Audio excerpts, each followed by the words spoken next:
Hello students and welcome to Introduction to Comparative Politics, Political Science 103. Today's the first day of class, and so I just wanted to review my first announcement with you and make sure that you are on your way. So I'm on our home page for our class, and most of you may have taken courses on Canvas before, but if you haven't, your course menu is here on the left, and then the global Canvas menu is here. Just note that to communicate with me, I do ask that you use this inbox icon here and use Canvas Mail to contact me. Okay, let's refer to the announcement which I've crafted to go along with this video, which is now on our home page. So the first thing I'll tell you is my primary goal is that you learn. Things that are going on around the world seem incomprehensible oftentimes, and comparative politics is to the rescue to help us understand politics and government around the world.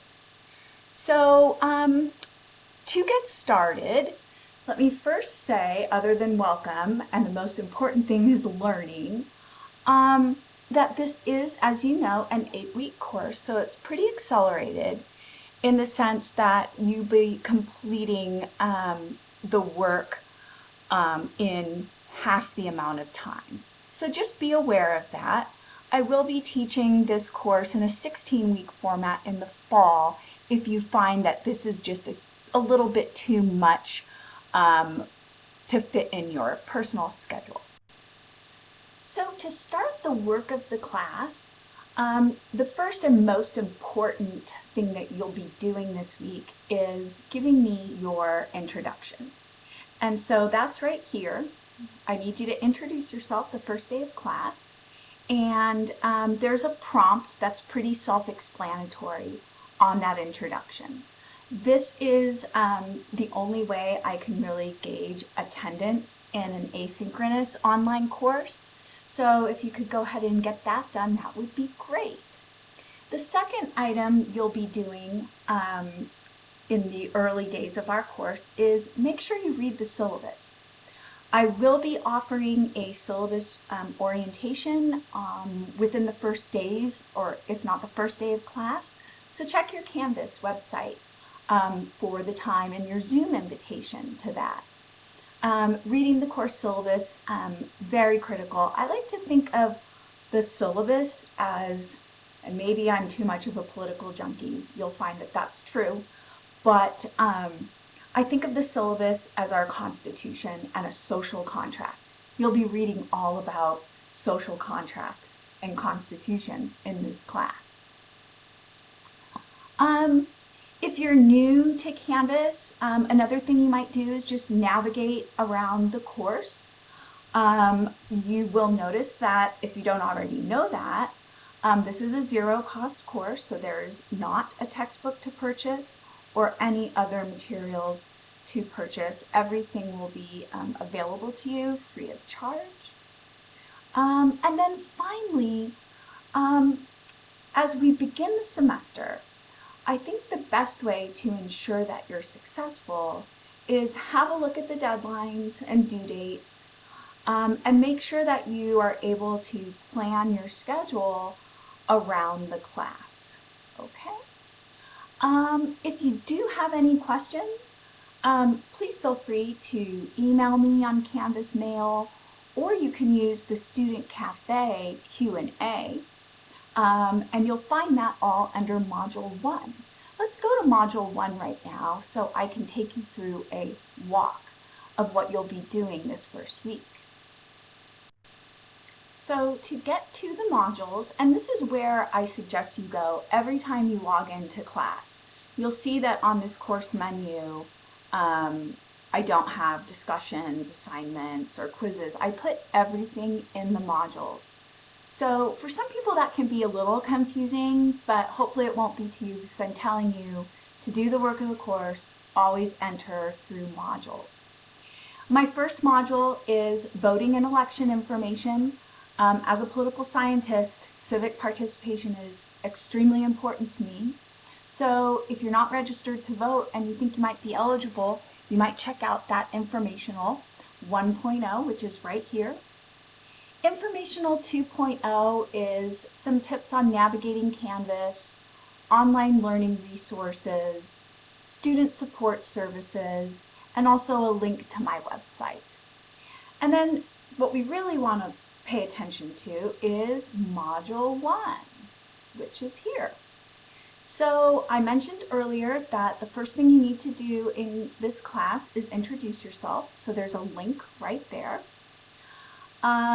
The second item you'll see is a current events discussion, which on most weeks or most modules we will be working on, but I gave you a freebie because there's plenty of other readings and work to do in this module. So let's look at those.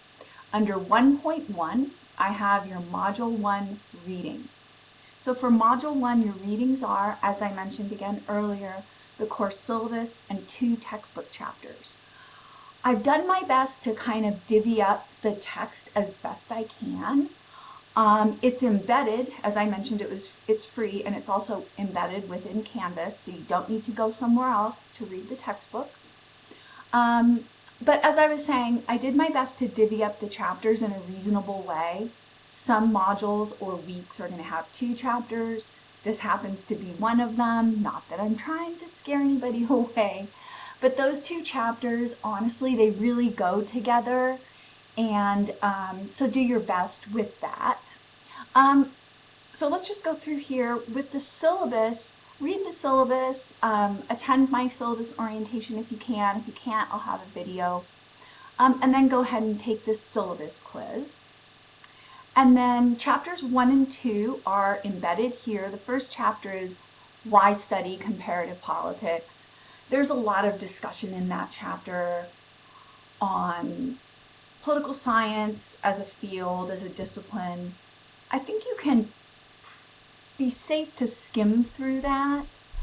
I always have optional critical thinking questions. You might use those for one of the assignments in the class that I won't get into right now, but I'll get into in the syllabus orientation. So those are just a resource for you. And then here's chapter 2, which is a little bit more substantive, talks about the scientific method and different ways that we call political scientists who study comparative politics call themselves comparativists. But this chapter talks a lot about the different research methods for studying comparative politics. But essentially what comparative politics is it's looking at domestic politics within a country and then comparing them cross-nationally. It's really one of my favorite, if not my favorite subfield in political science.